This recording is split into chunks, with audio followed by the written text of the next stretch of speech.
Hey guys, welcome to today's episode. And today I am coming to you from Florence, Italy.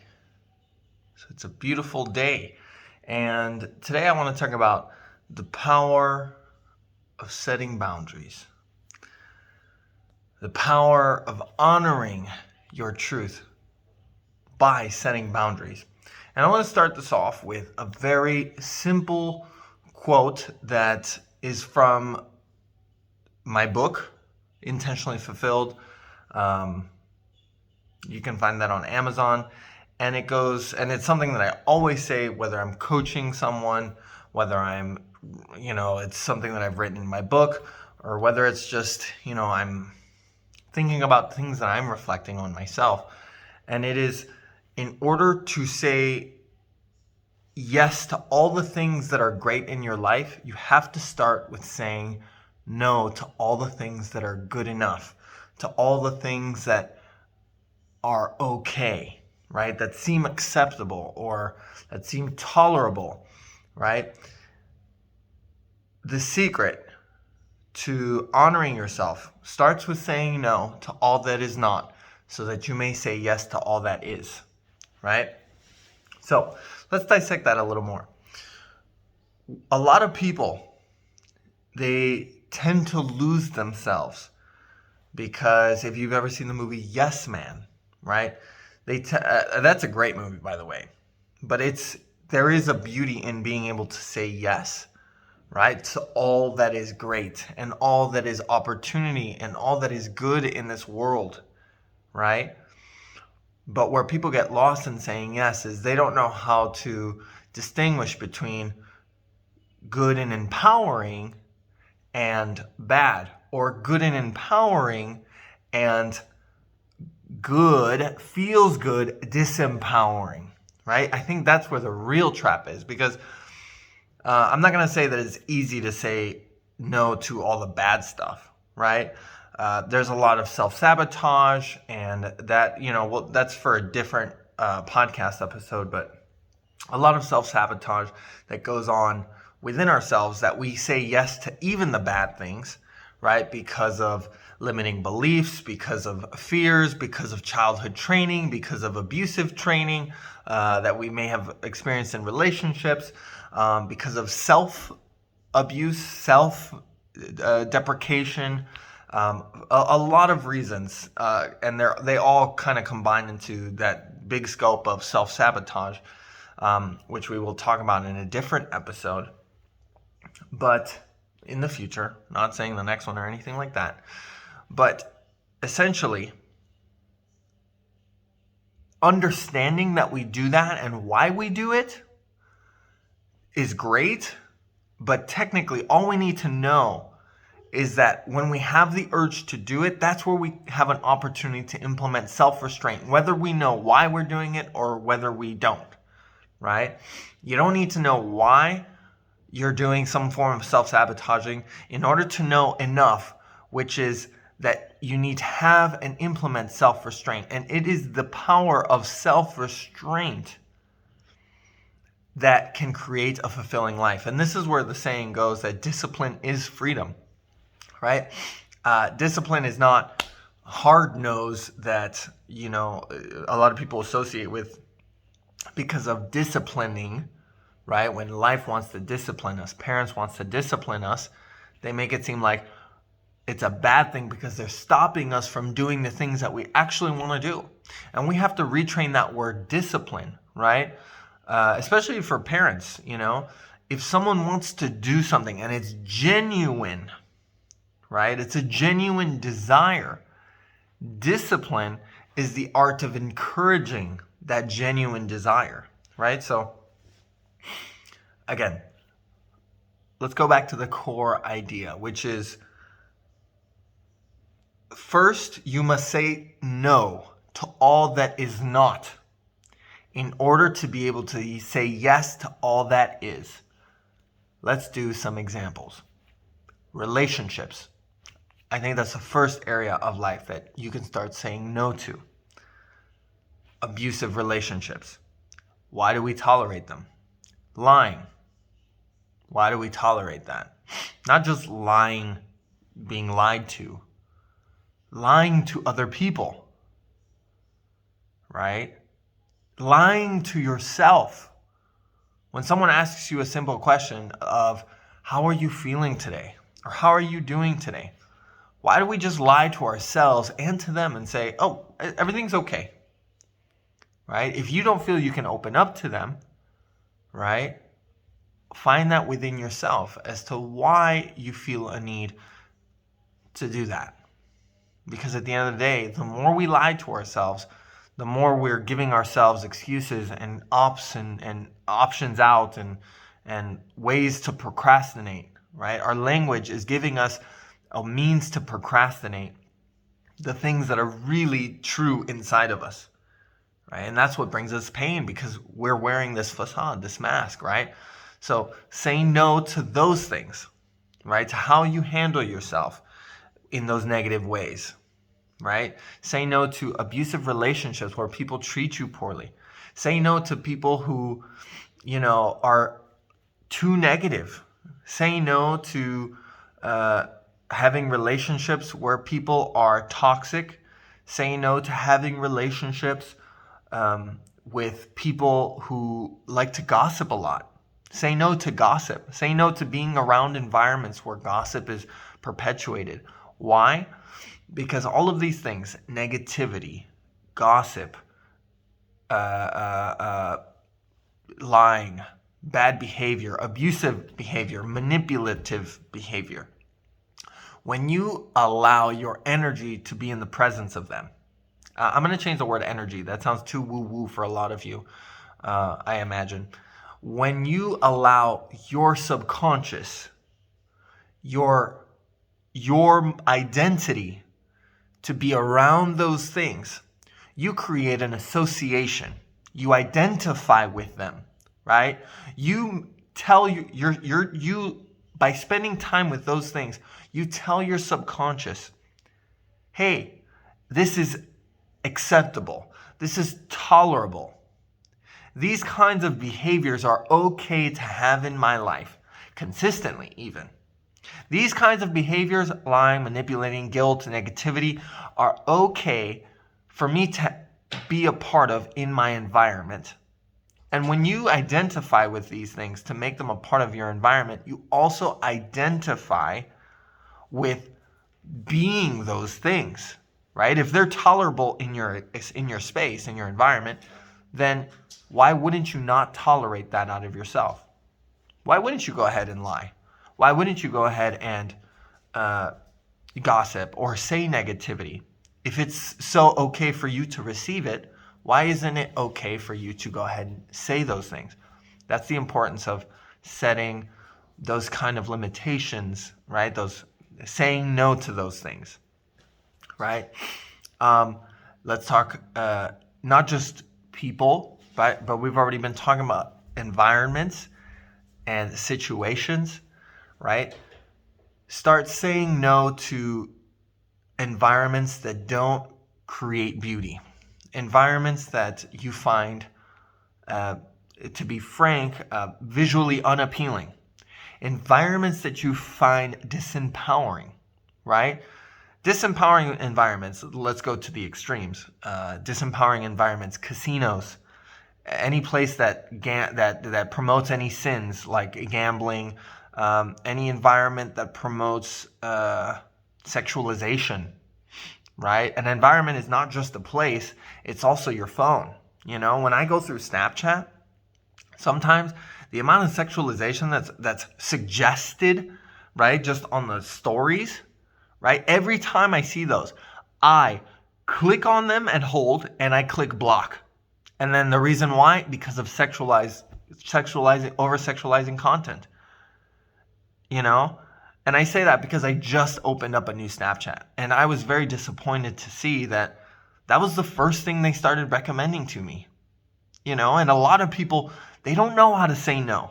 They don't know how they're allowing their subconscious to identify with those things, right? And in an extremely sexualized world that we live in, we allow those things to enter our subconscious and begin to identify with them.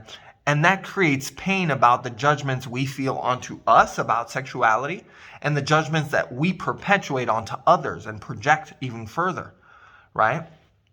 So start saying no to environments that promote any kind of it's not religious necessarily, but I do like to use the 7 sins as a nice guideline, because they are, but you can use the 7 deadly sins. You can use the 5 Buddhist mantras. You can just use whatever code that you personally like, right? I like the 5 Buddhist mantras, which is don't lie, don't kill, don't steal, don't sexualize, and I'm forgetting the 5th one. Don't lie, don't steal, don't kill, don't sexualize, and something else. Or any of the 7 deadly sins, like environments that promote anger, fighting scenes, right? Either physically or on your phone, right? I know there's a lot of awesome things like that maybe are included in this, but there is a balance, right? I'm not saying to use balance as a justification. I'm saying learn to say no first. Click exit, click delete, click block on all of those things. And once you have mastered the art of saying no, from there you can find a place to master the art of saying yes to that which actually honors your internal truth without going into the pain of it, right? So for example, I'll give you a personal example.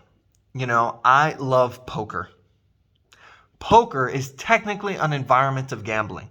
And for a long time, I had to say no to poker because I didn't want my subconscious identifying with those things, right?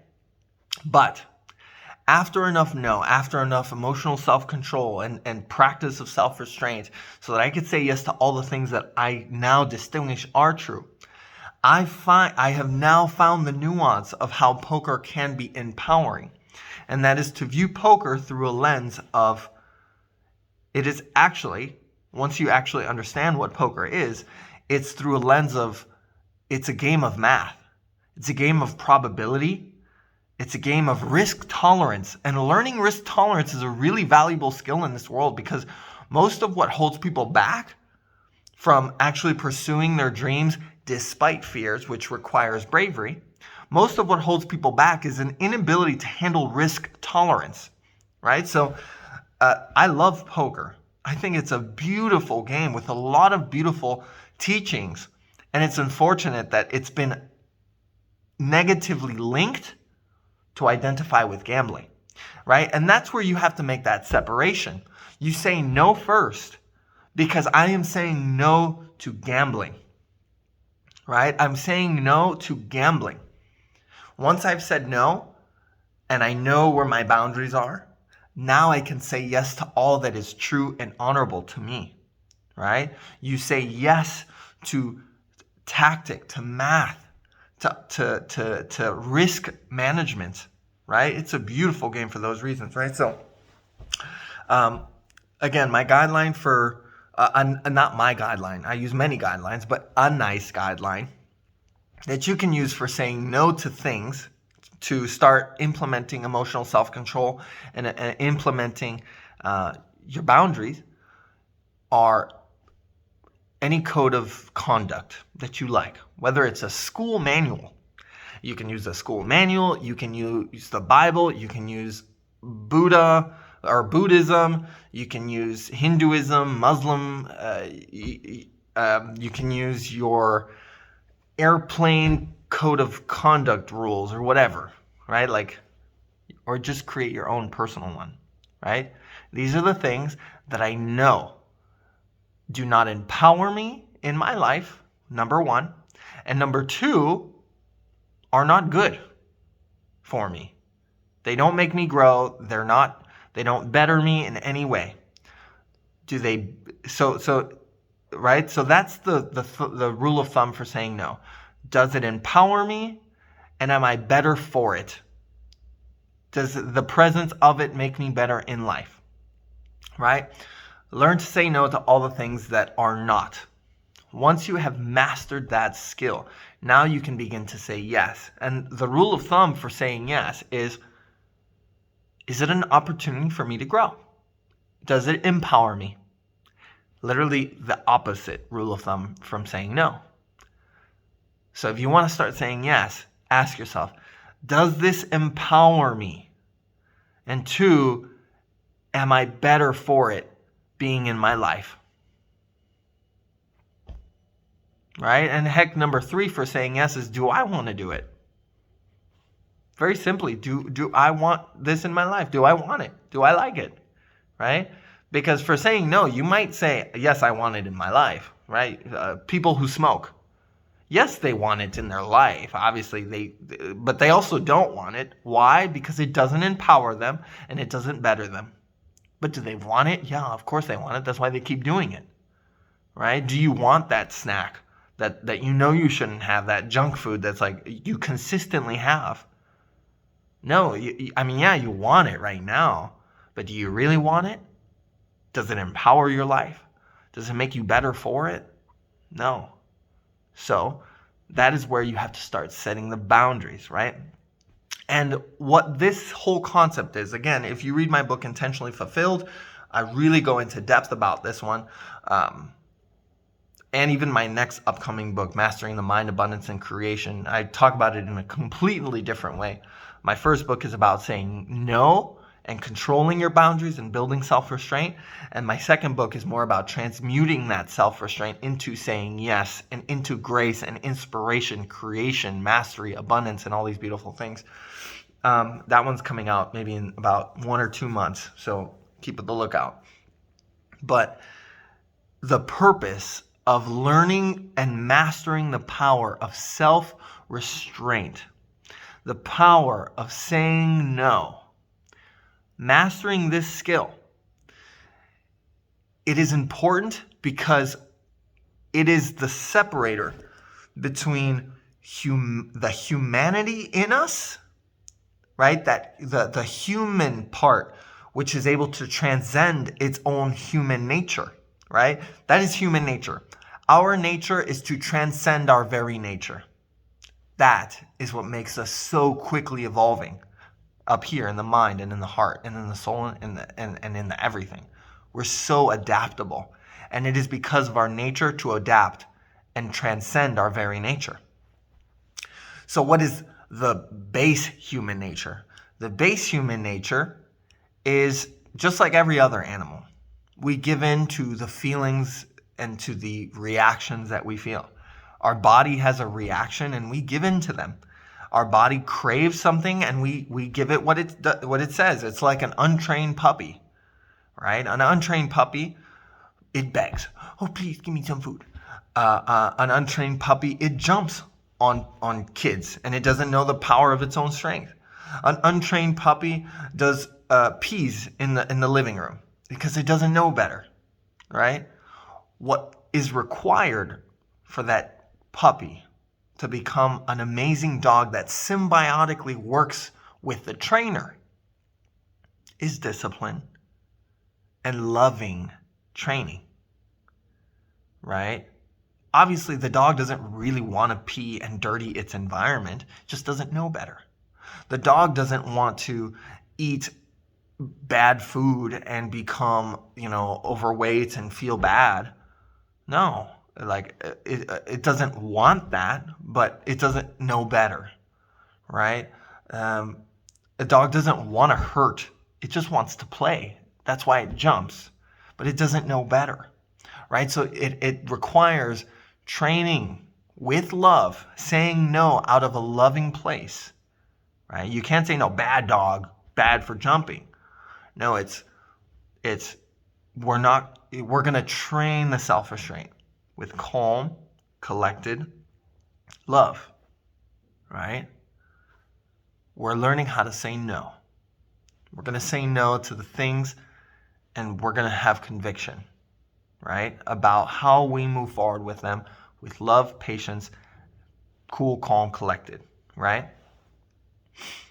Once you've trained that dog as you like, as you've trained it to not jump on people, to pee outside, to do all the things that create a more beautiful environment around that dog, right? A cleaner space, a healthier eating style, more exercise. Just not only is that dog going to feel more confident in itself, like I'm literally talking about dogs. Like dogs really do feel more confident in themselves. I've trained all my dogs, right, that I've ever had, which is like 2 or 3.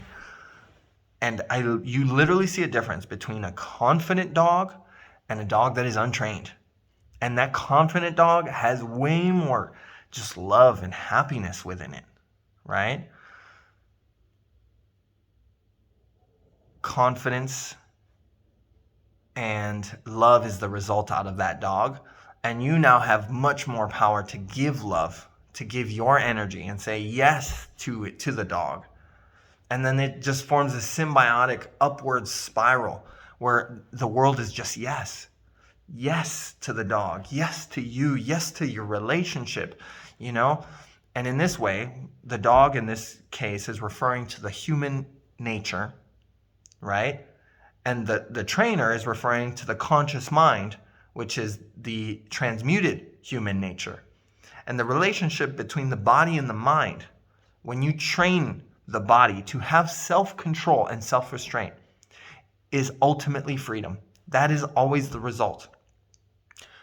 The result of discipline and emotional self-control is always freedom to actually choose what you consciously desire to choose. A life that you design by your own means, a life that you create and that you can choose to abundantly create and design with intention.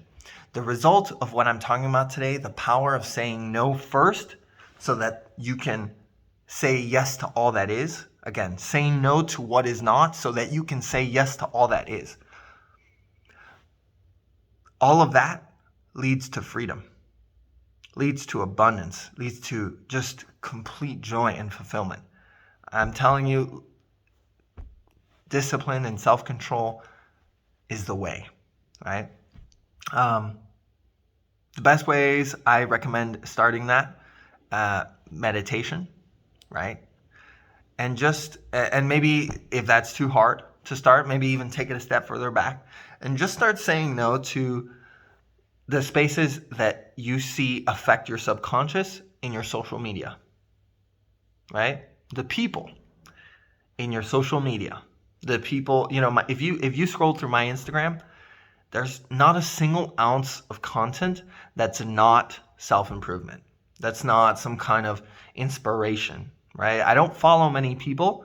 I only follow people who provide positive reinforcement of the empowering things, right?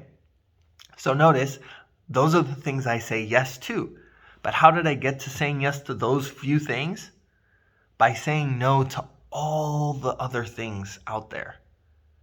All the content that just like, when you see a piece of content make you feel negative, make you feel sad, make you feel gossipy, make you feel angry, make you feel whatever, remove it. As bad as you might want to respond, as bad as you might want to interact with it because it's like it gives you dopamine, it makes you feel like a thrill, block it, remove it. Start there, and then start in your personal life.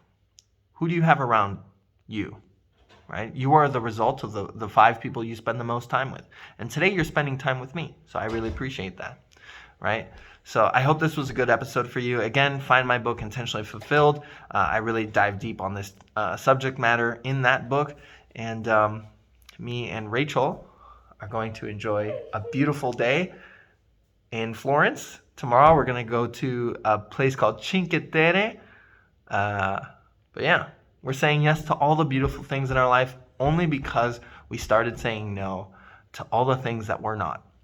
And with that, she says it's called, what is it? Cinque Terre. Cinque Terre. It means 5 terraces. So, guys, have a great one.